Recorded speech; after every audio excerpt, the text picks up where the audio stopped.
The very basic question to the church, is it overly simplistic for me to suggest that maybe it's because we're sacrificing our sons and daughters to demons?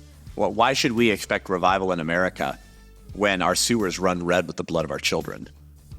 Why would God pour out his mercy and his spirit on America again when we don't just tolerate this kind of stuff? Many Christians defend it. Woe when everyone speaks well of you. Cheap grace is what Dietrich Bonhoeffer called it. You know, there's a war raging for the hearts and souls of your kids. And you have to be shrewd as serpents, gentle as doves. You have to see it. You need to learn to spot it for what it is. You know, God's given you authority. Use it. This way, your faith is deeply personal, but it cannot be private. It is the normal position of men and women who love God stand against injustice. My hope is in no government or political system. My hope is in Jesus Christ.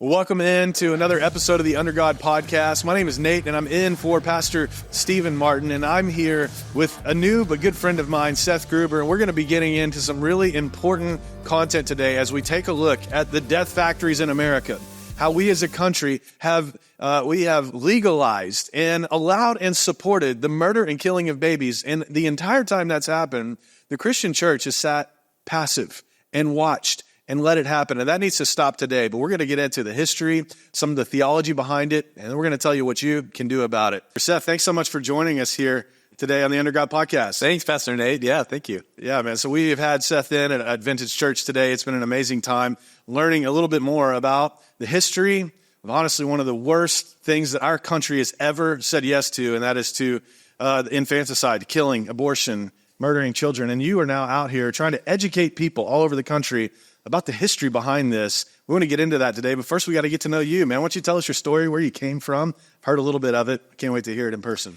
Well, I'm in the middle of my gender transition, so I'm actually I've just changed my legal name to Sally, and I've liberated Sally from the biological prison of the male chromosomed Seth body.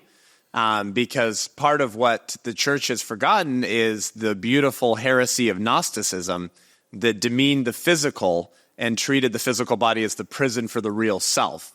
And so this is why we should kill babies in the womb, because they have bodies, but because they're not self-aware or have desires yet, then it's a body but not a person. Just like I have male chromosomes, that doesn't stop me from identifying as Sally, because the physical body has nothing to do with the real identity. Welcome to the insanity of the 21st century, Nate, where an old ancient kooky heresy called Gnosticism is the animating feature of the entire secular moral revolution today and its various iterations, from transhumanism to transgenderism to abortion to same-sex marriage. All of this is the result of false religion, and Christians have not been trained and discipled into thinking big enough, meaning actually having a Christian worldview lens that enables us to make sense of the insanity, have a category for it, and understand that it actually fits directly within the realm of our Christian worldview. All of this stuff is fundamentally theological, and we have to begin speaking about these things as theological matters. I mean, we come from God. We're eternal beings. The Bible says that eternity is written on the heart of man. Yeah, that's right. What that means is, like, we can't get away from the fact that God created us to be religious. And now I'm talking about pure and undefiled religion. Sure. I'm talking about worshiping the King who created you. But if you rip Christianity out of a culture, another religion will take its place. Nature abhors a vacuum. So yes, atheism, materialism, secularism, these are all religions. They have a religious worldview. They have very dogmatic views on the various dominant issues in our culture. And some of these people can't even help but speak theologically. Like, I'm talking about secular materialists who believe that only the physical matters, because There's no God, there's no creator, so there's no spiritual realm. We're just meat puppets, and one day we're going to die and take a dirt nap. That's what I mean. Like, that's secular materialism. Some of these people can't even help but speak religiously about their secularism.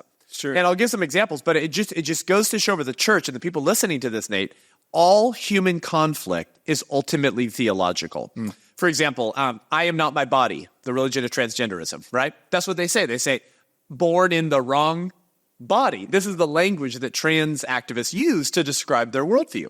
Well, what are they saying? They're saying, I am not my body, born in the wrong body, meaning whatever I am it's not my body. That's I am not my body. So this thing that's the body is not me because I'm saying I am not that. So when I shake Nate's hand, I'm actually not shaking Nate's hand. Nate, this is a meat puppet. This is the meat puppet that holds the Nate inside of him. Yeah. And you go, wait a second, like several books of the Bible where the Apostle Paul preaching and writing against Gnosticism. Like Gnosticism had to be labeled a church heresy because it doesn't account for what the image of God really means, that we are a unity of both body and soul. For example, Herbert Marcuse, one of the fathers of the free love movement in California, who mentored Angela Davis, who's this critical race theorist, anti-white racist, who mentored the co-founders of BLM Incorporated. So the secular left does a really good job of discipling their people into paganism.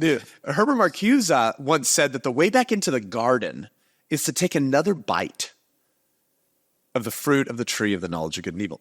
And yet he's a secular materialist.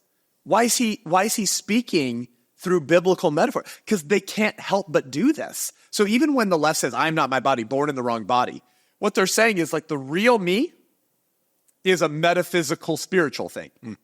So when you say I am not my body, you're saying that the real identity and the real person is something that's not physical, right? Because my body it's not me. So that's why I can be a female. So I opened up with the joke that I'm really Sally now because this physical thing called Seth, it's not me because apparently men can be women.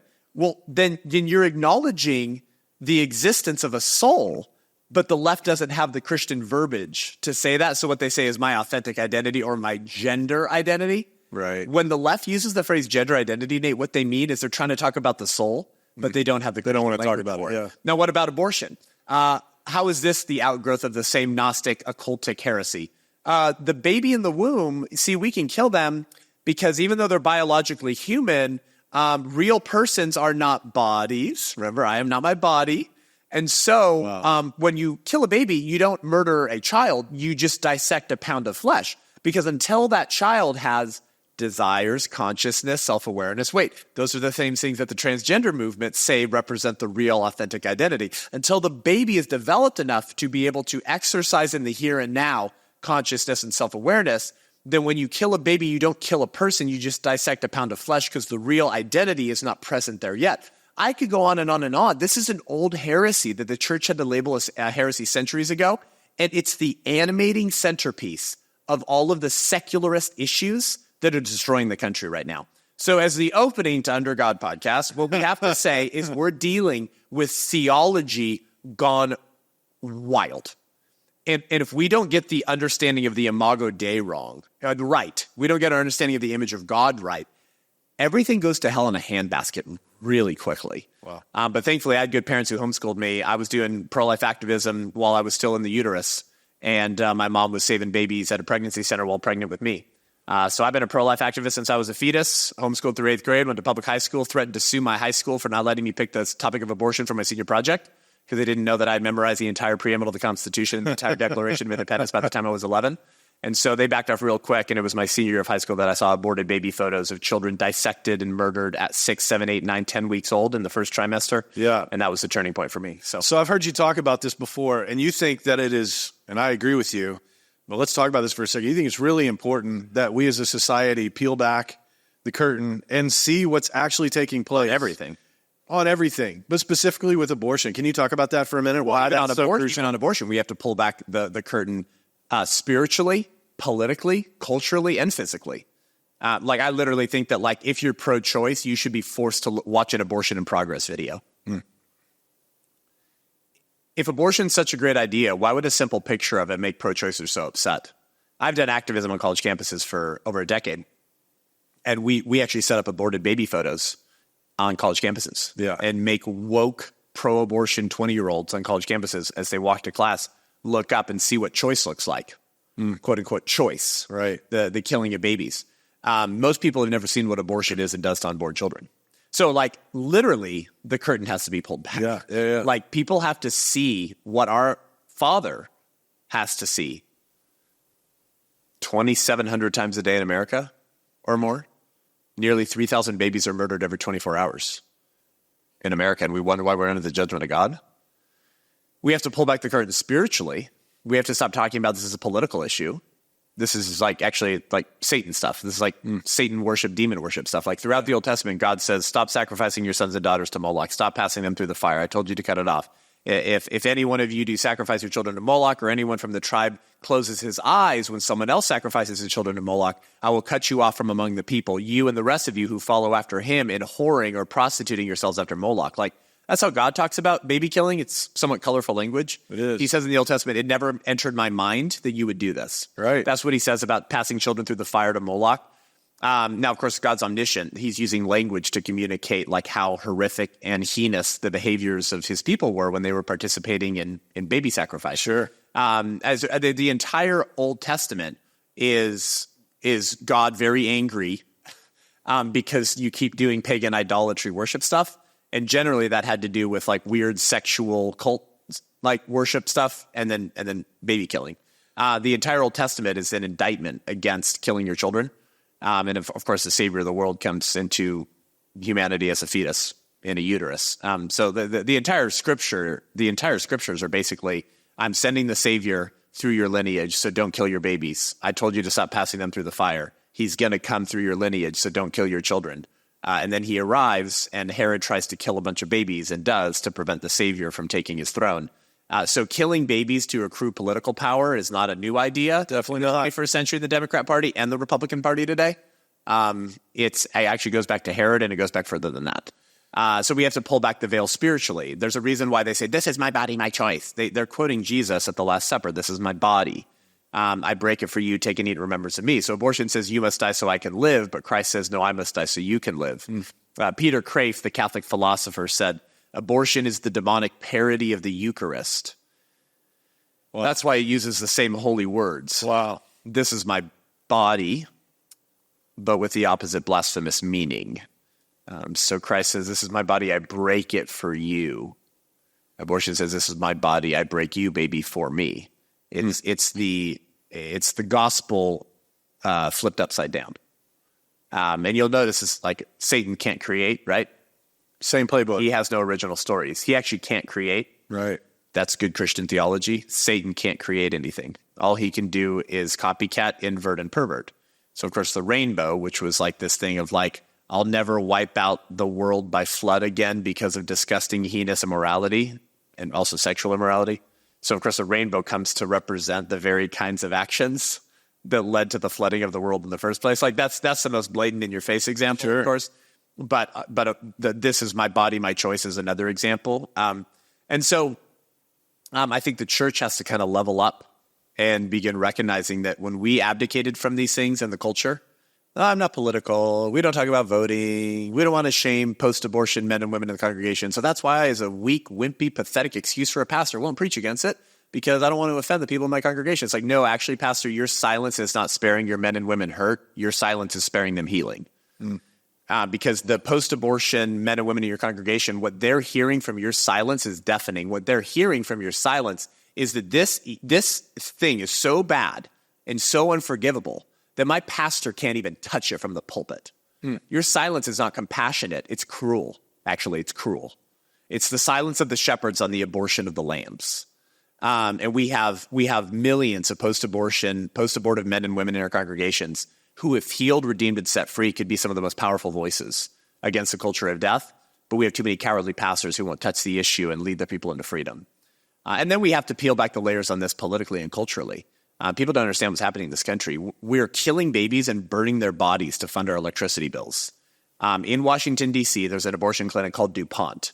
And they were trying to expand into Los Angeles. And me at the White Rose Resistance with our partner organization Survivors, we got 1,200 people or more to shut down half the street in Hollywood, a mile from Rodeo Drive, because DuPont all-trimester abortion clinic was moving from Washington, D.C. and expanding into L.A. All-trimester. All-trimester. Oh, yeah, with aromatherapy. Yeah, let's not go past that quickly. With aromatherapy and massages. So this is like how the rich Carthaginians would have killed their kids. It's like the bougie way to exercise child sacrifice. So we showed up, and Pastor Jack Hibbs, my earthly hero and mentor, put out my video on social media. We got 1,200 people out there or more. We worshiped, we prayed, we repented, and we mobilized. And then, anyways, the lawyer representing the building owner emailed one of our event coordinators in the middle of the event and said that the building owner had just rescinded the lease to DuPont, and they wouldn't be opening that facility because Christians showed up. So when the church stands up, Satan sits down. But anyways, this DuPont clinic in D.C., friends of ours basically obtained aborted babies from the medical waste management company driver. You know they have to do something with babies, Christian, right? If you're listening to this, you know they either get flushed down the toilet system through the abortion pill in America, or you have to do something with babies that are killed through surgical abortions. This was right before the overturning of Roe, right, where every state had surgical abortion facilities in operation. And so, anyway, some pro-life activists got some aborted babies, about 115 of them in buckets, because the medical waste management driver, Nate, thought he was picking up he thought it was like a normal surgical center. He didn't know it was an abortion facility. And the pro-lifers told him, you know what's in those buckets, right? He goes, what? They go, those are babies. So they unboxed these, and there were 5 full-term babies. One of them was in the amniotic sac still, and the other 100 or 110 or so were second and first trimester. Tucker Carlson covered it at the time. This was right before Roe got overturned. In America, a lot of Americans got to see what abortion looks like right before the overturning of Roe versus Wade. But this particular center, Nate, DuPont, will sell the aborted babies to a medical incinerator that then burns the bodies of babies to help fund the electricity bill. Like if ever Joseph Mengele blushed in hell, I think it's now. Of course, with the fetal organ harvesting and fetal tissue research market, it's very profitable to really select the different parts of children and actually alter the way you perform abortions to get the cadaver as intact as possible. To sell them. Yes, so you can sell the cadaver, you can sell the cranium, you can get a lot of money off of a kid's skull. And so I have documentation, I have proof. I talk about this in my book, The 1916 Project, but I can prove that Anthony Fauci and Francis Collins, his boss who was leading the National Institutes of Health, was funding the University of Pittsburgh for the creation of a fetal tissue lab. And they were performing abortions up to 42 weeks, Nate. Now, what's full term? 40 weeks. So these are babies that are like past full term, that were aborted past the age of viability, had their scalps scalped off, and placed onto lab rats to create humanized mice. This is a very hot thing in medicine right now. You weren't prepared for this podcast, I can tell. This is amazing. But humanized rats is the new hot thing right now, with Faucian sort of eugenicist doctors in America. Because if you subcutaneously implant fetal organs or fetal skull onto a rat, it becomes a humanized mice, which means that there's some human DNA on the rat, and it becomes very effective, quote, allegedly, for experiments to like find solutions to staph infections or biological drugs or stuff like this. So once again, the baby becomes a sacrifice on man's pursuit for eternal life, right? And so at the University of Pittsburgh, there's actually medical evidence from a nurse that like some of these babies were born alive with their hearts still beating, and they were sliced open for parts. And so and by the way, guess who like celebrated and platformed and cheered on Francis Collins? Rick Warren. Here goes the list. And it's a long one. Lecrae, Phil Vischer, the creator of VeggieTales, Mr. Bob Potato, Mr. Bob Tomato, whatever. Bob's a tomato. Russell Moore, the editor-in-chief of Christianity Today. Which somehow is now anti-Christianity. Tim Keller. Right. Tim Keller from Redeemer Presbyterian Church in New York City.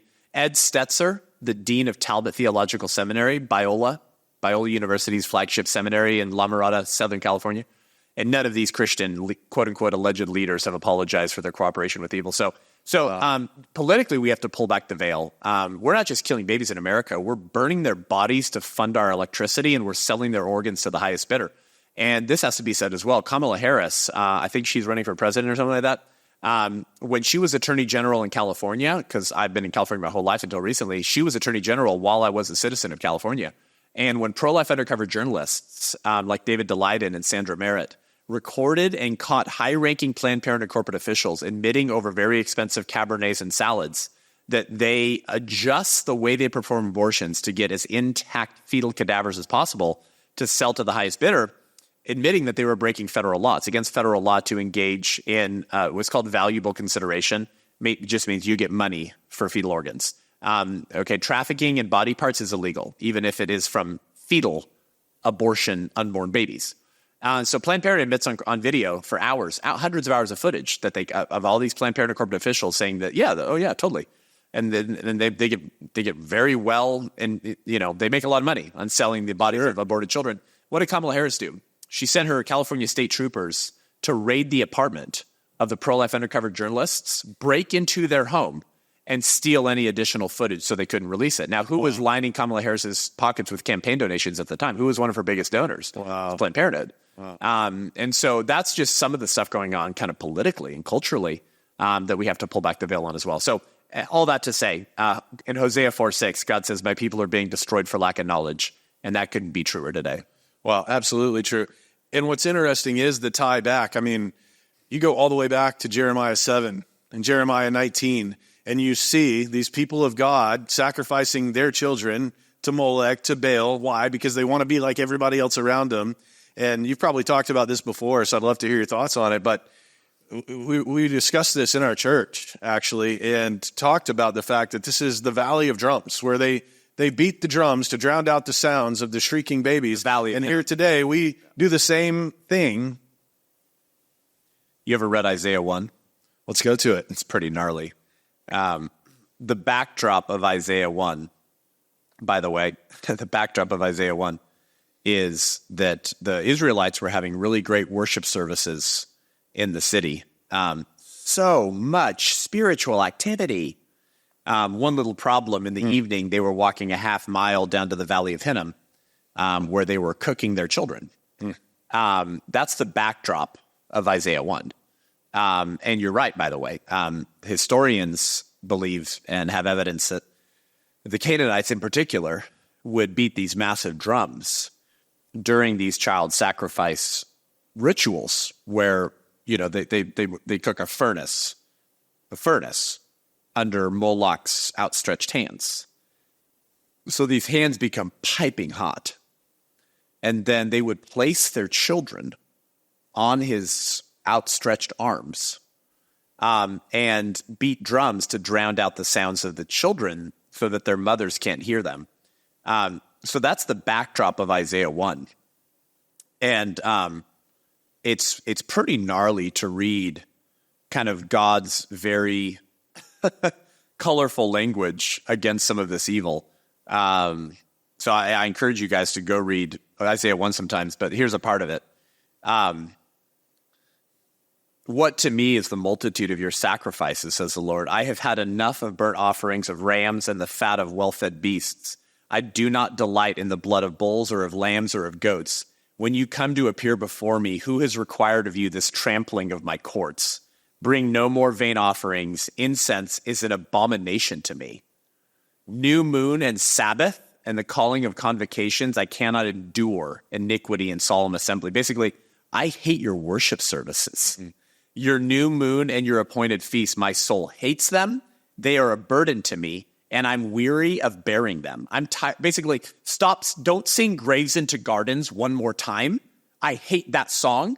It makes me sick. Why? And it continues, right? He says, when you spread out your hands, I will hide my eyes from you. Even though you make many prayers, I won't listen. Why? Because your hands are full of blood. Wash yourselves, make yourselves clean, remove the evil of your deeds from before my eyes. Cease to do evil, learn to do good, seek justice, correct oppression, bring justice to the fatherless, plead the widow's cause. So it's beautiful that God gives a little bit of the solution there. Yeah. Stop doing evil, start doing good. But that's in response. That's the backdrop of Isaiah 1 was the Valley of Hinnom, right? And the sacrifice of children. And, you know, people say sometimes, Nate, like, well, Seth, you know, that's not very nice because we're a pro-life church. I mean, Rick Warren has said this stuff for years, even though he partners with people that basically are Joseph Mengele for the 21st century. If you want to know more about that I talked about with scalping babies' heads and funding this with your tax dollars, go get my book, The 1916 Project. Fauci and his boss, Francis Collins, are not who you thought they were, church. And if you thought they were bad, it's way worse. But you get people like Rick Warren who partner with this kind of wickedness, purpose-driven life. My gosh, use that book for your toilet paper next time, church. That guy has made millions off of soft soap, comfortable little Christian messages to the church. Doesn't believe any of that. He doesn't live out any of this stuff. I mean, you're talking about the biggest church in California at one point. Wow. Saddleback Christian Church, Rick Warren, who prayed over Obama, his inauguration. I think the spirit of Obama got into Rick Warren and not the Holy Spirit into Obama, by the way. And that's one of the late-term abortion capitals of America in California. He shut his church down. He made them wear masks. He broke up his congregation. If you wouldn't come in with a mask, you couldn't worship Jesus. So many of these men are such cowards, and it's why the church is in the position that it's in right now. Yeah. Because we have puppets in our pulpits who care more about attaboys and accolades from the culture than they do about pleasing Jesus. Anyways, I got sidetracked there. But no, it's really good. It is important for people to draw know. lines on this stuff because we have a country full of churches that are so busy with their spiritual activities while participating in this kind of wickedness. Listen, we know from the data about 40% of women who get abortions are attending church on a weekly basis. Wow. Okay? So Say that one more time. nearly 40% of women who get abortions admit to attending church on a weekly basis. And I'm not talking about, by the way, like the Unitarians or whatever, like synagogue of Satan they call themselves. I'm talking about probably like Protestant and many Catholic churches. Wow. So when churches say like, we're a pro-life church, no, I'm pro-life. I mention the unborn once a year on Sanctity of Human Life Sunday. And I let our pregnancy center director have a table for 15 minutes in the foyer once a year. Whee! We're such a pro-life church. It's like, okay, well, I want to know how many of men and women in your congregation are killing their kids. Now, if you're preaching boldly against abortion, gospel healing and redemption and restoration for post-abortion mothers and fathers, protection of children, sexual fidelity, God's way. Yeah. My guess is that you have very few to no children being killed in your congregation. But silence is permission. Silence is consent. And I shudder to think how many women in American churches move silently from the pews to the local abortion mill, and their pastors have nothing to say about it. So listen, there's no way that we're going to be prepared to fix a culture when we can't tidy up our own house. Yeah, and of course, when you're pastoring a church, what they tell you is that you should be more winsome, you should be more kind, you should be more benevolent towards everyone. The 11th commandment is be nice, and the 12th commandment is never criticize Big Eva. That's big evangelicalism. So you can't call out Christian leaders. That's not nice. And then be nice. That we don't need more nice guys. We need more godly, God-fearing, righteously indignant men. Yeah, in the church. 100%. So, and then we think back to today. I want to connect this for a second because I think there's a connection, and you'll have a lot to say about this. Psalm 106 is really an indictment of and an explanation of what you see in Jeremiah 7 and 19, and you see where God is coming in and saying, because you did this, I'm done with you, and I'm handing you over to people that hate you. Seth, is there any other time than right now where we see that happening in our culture? Founded as a Christian nation, That's right. Abandoning our Christian principles, going to be like the world, and now I think we're living out Psalm 106 right now today. I've been saying that for in this years, election. Nate. That's funny. I've been saying that for years, that Psalm 106 is happening all over again. You sacrifice your sons and daughters to demons. The land is desecrated with blood. And so I give you over to be ruled by those who hate you. That's at the end of Psalm 106. Does it feel like we're being ruled by people who hate the church in America? I think so. Certainly does. I'm just simply asking the very basic question to the church. Is it overly simplistic for me to suggest that maybe it's because we're sacrificing our sons and daughters to demons? Well, why should we expect revival in America when our sewers run red with the blood of our children? Why would God pour out his mercy and his spirit on America again when we don't just tolerate this kind of stuff? Many Christians defend it. Right. Bro, you would be, well, maybe you wouldn't be blown away, but of how many Christians I meet who believe abortion should be legal. Bro, it's not a small number. There are a lot of Christians who believe abortion should be legal. They're personally opposed to abortion. Right, that's the thing. They say, I'm personally opposed to It's all abortion. your choice. But it's not. Except make that choice with your child Yeah, I 2 weeks out of the other womb. people. Yeah, exactly. Yeah. Yeah, it's pretty shocking. So, Nate, are you aware of a country in antiquity that that was functioning off of a Christian worldview and imbibing the premises of Christianity, walked away from it, and then returned to it? Because I'm not. And so we have been walking away from our Christian roots in America for a long time. By the way, when we say America is a Christian nation, we don't mean that all of its people are Christian. What we mean is like the ideas and ideals that founded this republic were fundamentally Christian. That's what makes America a Christian nation. we are walking away from that, and we have been for some time. I'm not aware of an example historically where a civilization then returned back to that. So I pray that this would be the exception. But when the church doesn't lead and when the church doesn't stand, something takes its place because nature abhors a vacuum. This is just like a historical truism. Like there's no such thing as coexist bumper stickers is what I'm saying. Okay, by the way, the C wants to murder half the other letters in coexist. Right. If you ever want an example of why coexist is horse manure, it's because the C in the sticker has it as part of its charter to murder about half the other religions on there. So that I always found that really hilarious. But so we are fundamentally religious beings. And so man needs a religion. Man needs a creed to cling to and to stand by and to live by. So as we walk away from Christianity and its precepts in America, we don't really have time to unpack all this, but if the church doesn't stand and reassert her authority in America, I believe Islam will be God's judgment on America. And that's sort of a podcast for another time. But That is a podcast for another time, yeah. I'm saying we're not going to get into a libertarian utopia where we just all get along. You want to trans the kids and kill babies? I don't. We'll learn how to get along in America. It's never going to happen. It's not going to happen. Yeah, there's no way. One of the things I definitely want to talk with you about while we have you today, because I think you're really the expert on this, is the most well-funded nonprofit in America, where it came from. Right. And then I'd love to hear your thoughts on what we do to stop it. I mean, you just said you don't know if we can return. I don't know if we're past the point of no return or not. I want to keep fighting. You're out here fighting. Well, we will regardless. So let's talk about that for a second. You can answer the question. Who is the greatest funded nonprofit here? The best funded 501c3 in America is Planned Parenthood. They're the largest abortion provider in the world. They're the largest provider of the pornographic comprehensive sexuality education, the obscene, vile sex stuff in the public schools. And they're the second largest provider of puberty blockers and cross-sex hormones for America's gender-confused youth. So trans drugs for teens is now Planned Parenthood's fastest growing revenue stream. Wow. So just to abuse you of any weird notions you have, Christian, about Planned Parenthood, they are not an abortion organization. They're a culture of death organization. And they will profit off of the culture of death that they helped manufacture and architect. And by the way, this makes sense when you know the history of Planned Parenthood. Planned Parenthood wasn't just part of the eugenics movement. They were the eugenics movement. What is one of the most basic features of eugenicism or eugenics? Sterilizing people. So I don't know how much of the history of the eugenics movement people know on this that listen to this show, but I've found that most American Christians have no idea about this more disturbing aspect of America's history. Yeah, I think we need to talk about it. I was at Jack Hibbs Church, my earthly hero, Calvary Chapel, Chino Hills, in January of this year.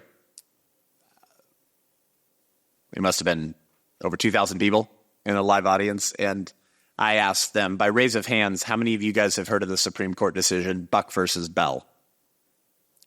I saw 3 hands. Now, this is one of the most politically educated, kind of culturally informed churches in America.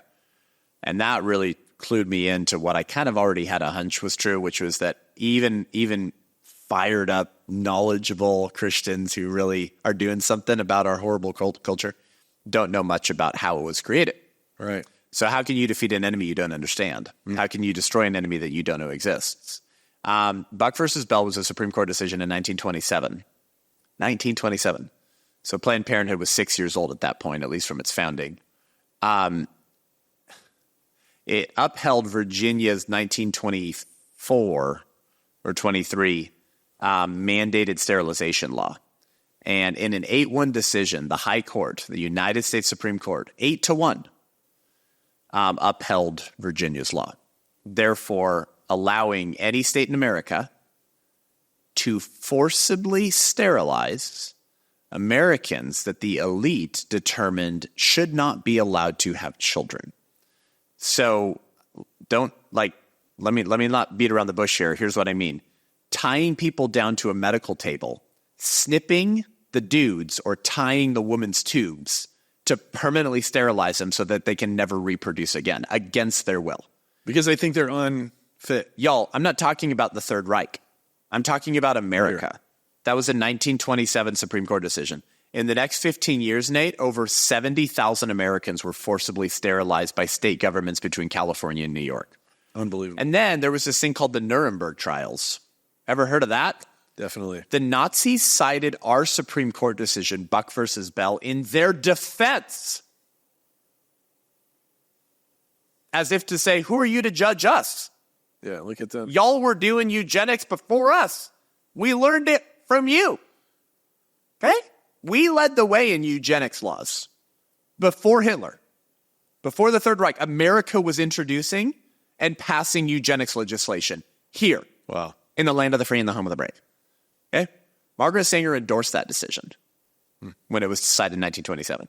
The founder of Planned Parenthood called for sterilization and segregation camps for the mentally and physically defective and those that she and her elite friends didn't think should be allowed to reproduce.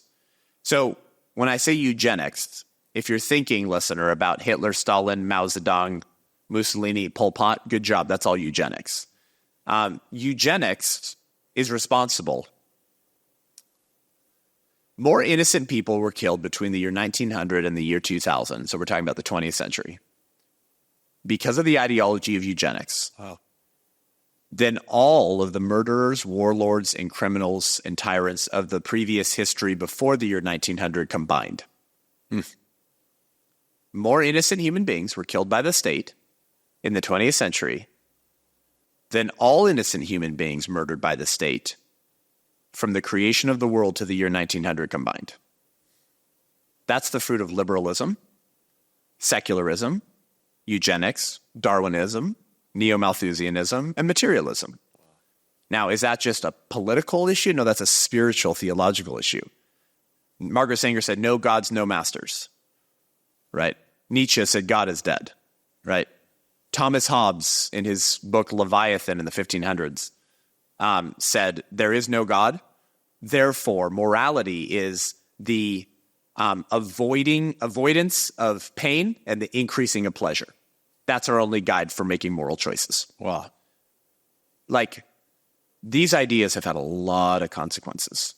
So what I'm saying is that they entered our territory as a church.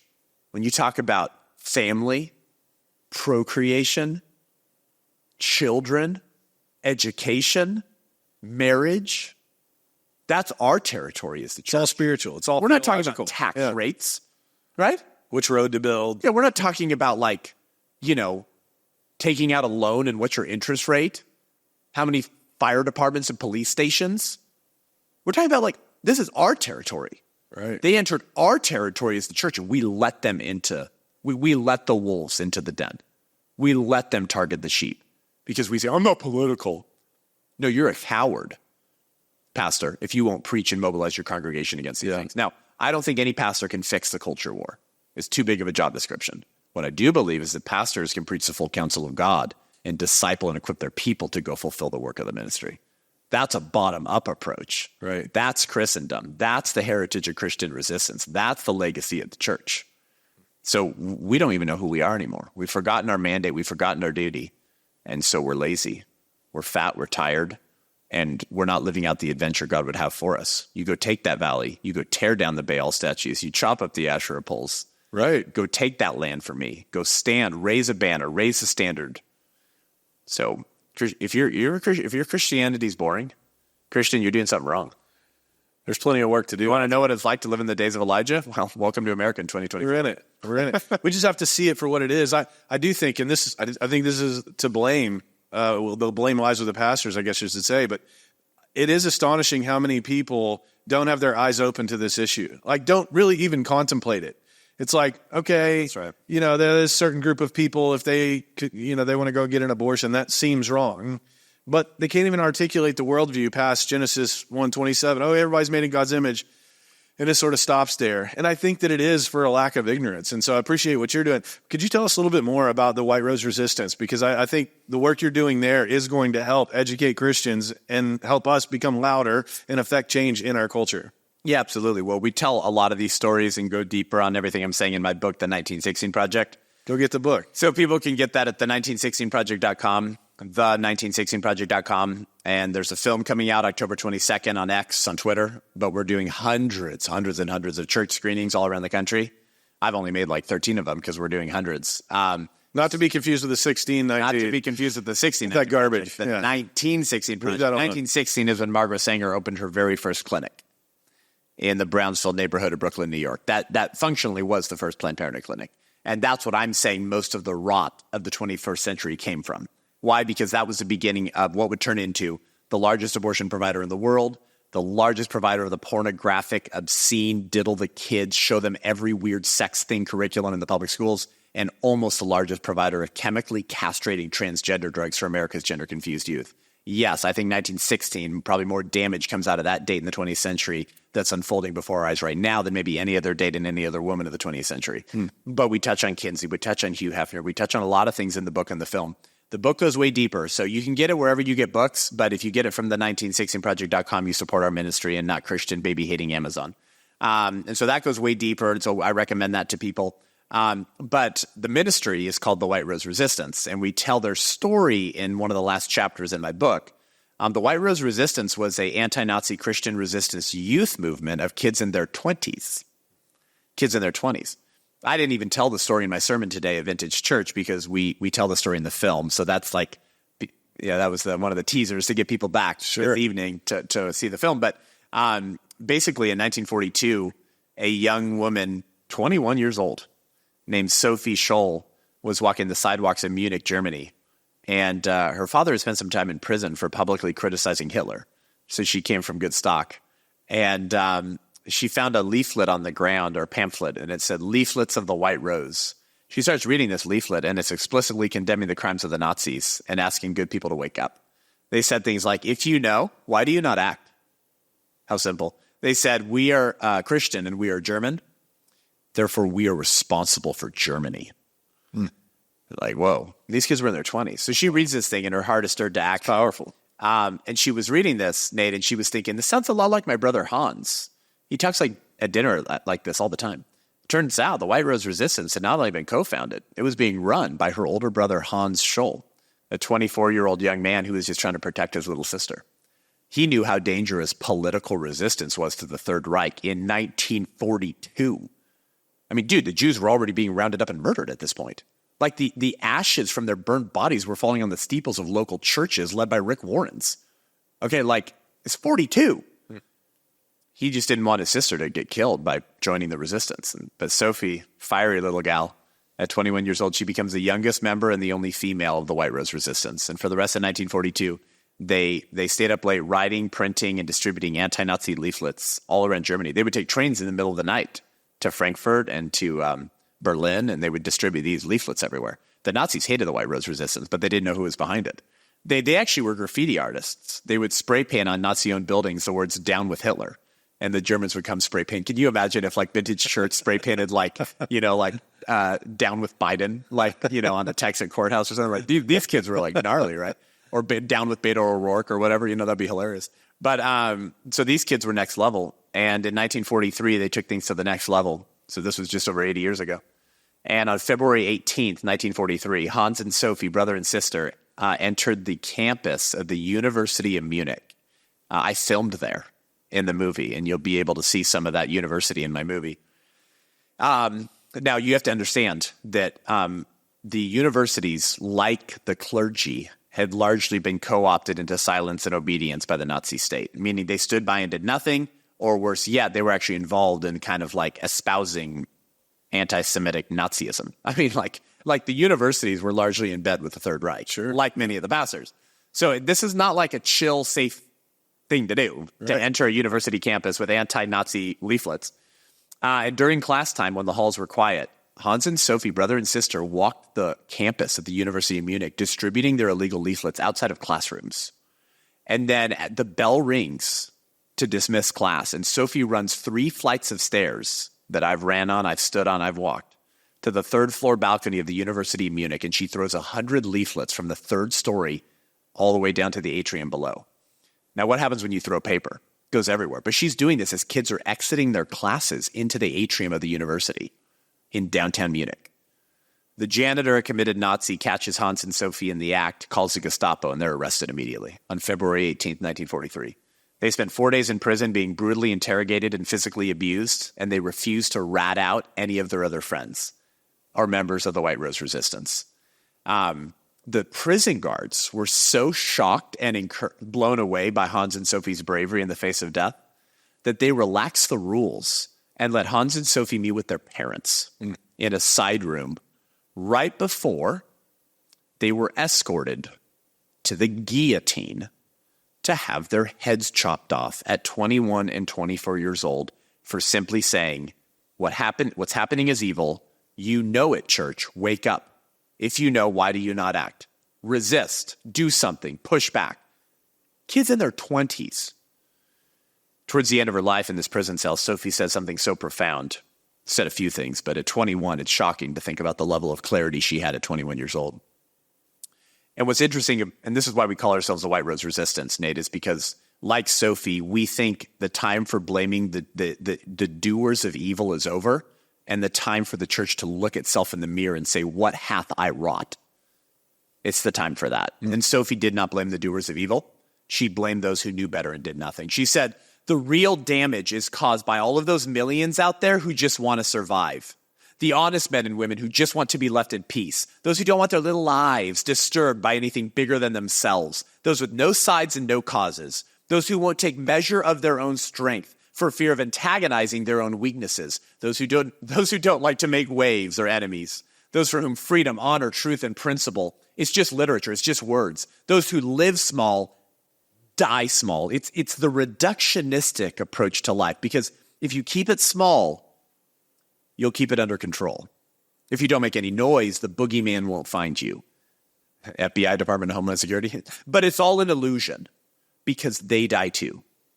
Those people who they roll up their spirits into tiny little balls so as to be safe. Sophie said, safe from what? Life is always on the edge of death. Narrow streets lead to the same place as wide avenues. And a little candle burns itself out, just like the flaming torch does. I choose my own way to burn. Who talks like that at 21? That's a young woman with the Lion of the tribe of Judah roaring inside of her. Right before she was taken to the chopping block, her cellmate who survived the Holocaust recounted this story in letters to Sophie's parents. And she said, Sophie looked out her window with a few bars on it.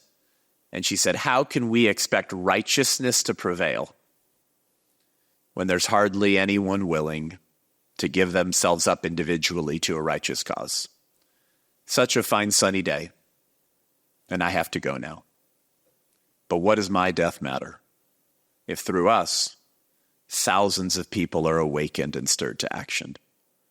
But no one was, because no one listened to them, and Hitler's maniacal genocidal Holocaust continued for another 2.5 years. According to the executioner who murdered them, he was later interviewed, and he said Sophie's final words were, the sun still shines. And Hans's final words, like William Wallace, was freedom. Over the next 9 months, they found the rest of those 20-somethings, murdered all of them. And that was the end of the White Rose Resistance. Because they were killed on February 22nd, 1943, they missed a meeting that had been organized for them 4 days later, but they had already been dead for 4 days. A young man named Dietrich Bonhoeffer sat at a coffee shop waiting for the members of the White Rose Resistance who had been killed 4 days earlier. He had come to meet with the members of the White Rose Resistance. So we are the White Rose Resistance 2.0, and we say, while rose blossoms may perish in the fall, they reappear in the spring. And while all of the members of the White Rose Resistance were found and executed, their sacrifice planted the good seeds of Christian resistance in the hearts of millions, whose actions will keep alive the legacy of the White Rose. This is the heritage of our faith. We tell several other stories in the book about Christian resistance. That's the one we chose to name our organization after. That's how the church used to live. Those are heroes. And that's how we all should be living today. Well, stop blaming the doers of evil and ask yourself, what are you going to do? So everything we do in my organization is to awaken, mobilize, educate, release the church to fulfill her calling of ending child sacrifice and giving God a reason to show America mercy. One of the things we talk about in our churches a lot is that it's easier to criticize the darkness than it is to be the light. Always. And so we do want to be the light. As you look at this, it's so dark, it's so stark, it's so entrenched, but what actually gives you hope today before we wrap? And there's so much more. Get the book, go see the movie because we can't even scratch the surface today. But I do want to hear from you before we finish. What gives you hope today? When you look around, what causes hope to surge in your heart a little bit and help you keep fighting? I had hope in 2020 when my governor in California, Gavin Newsom-Leaney, said that strip clubs, abortion clinics, and special brownie weed dispensaries were essential services, but going to church wasn't, and will sue you if you gather in your sanctuary. I realized, he fears the church. And at that point, I started thinking, if only Christians and Christian churches in California were as convinced of our cultural institutional power as Gavin Newsom clearly is. So that gave me some hope. My pastor, Rob McCoy, until I left California, who pretended to strip on a Sunday morning, all he did was take his tie off. But he said, the church is a strip club this morning, so we're an essential business. We're allowed to be open. Pastors like Elijah who mock the priests of Baal, mock the spirit of the age. That gives me hope. Vintage Church gives me hope. Brave Church in Denver, Legacy Church in Albuquerque, Church on the Move in Roswell, New Mexico, Calvary Chapel, Chino Hills in Southern California, Cornerstone Chapel in Leesburg, Virginia, World Outreach Church in Murfreesboro, Tennessee, Mercy Culture Church in Dallas, Fort Worth. I could go on and on and on. These churches give me hope. And the fact that I've been in more pulpits on the issue of life in American churches over the last 3 years than anyone in the world that I'm aware of, the fact that so many churches are saying, like, tell me what to do. What do we do? Send us. That gives me hope. I don't think we're where we need to be yet, but Alexander Pope says, hope springs eternal from the human breast. There's always hope. We just need to give God a reason to show America mercy. He could end abortion in a Thanos snap if he wanted to, but for some reason, he chooses to work through the deeds and actions of his people. And so we're welcoming Christians into the greatest adventure, which is to step out in courage and obedience and then watch how God blesses your actions, your obedience, and moves through the actions of your people. The Bible says that God indwells the praises of his people. I think he also indwells the actions of his people. And I think he's waiting for the church to get up and move. I think there's a lot of encouraging things happening in the culture. I don't want to be a doomsdayer, but if everything goes to bleep, I hope I'm in a gulag with you and Stephen. We might be there together.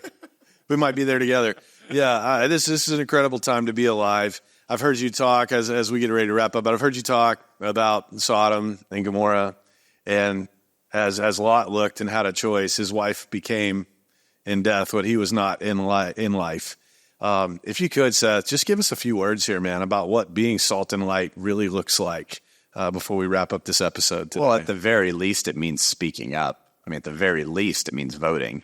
And it means actually like raising your voice. Like if they're going to try to diddle the kids and let a dude with autogenophilia enter your daughter's locker room, I don't get too carried away here, but like that young man should fear for his life. I'm not calling for violence. I'm calling for bold men who show up to protect the least of these. And when a trans pedophile decides he wants to read books to your neighbor's kids at the local library, you should show up and crash that drag queen story hour and chase that guy out of town.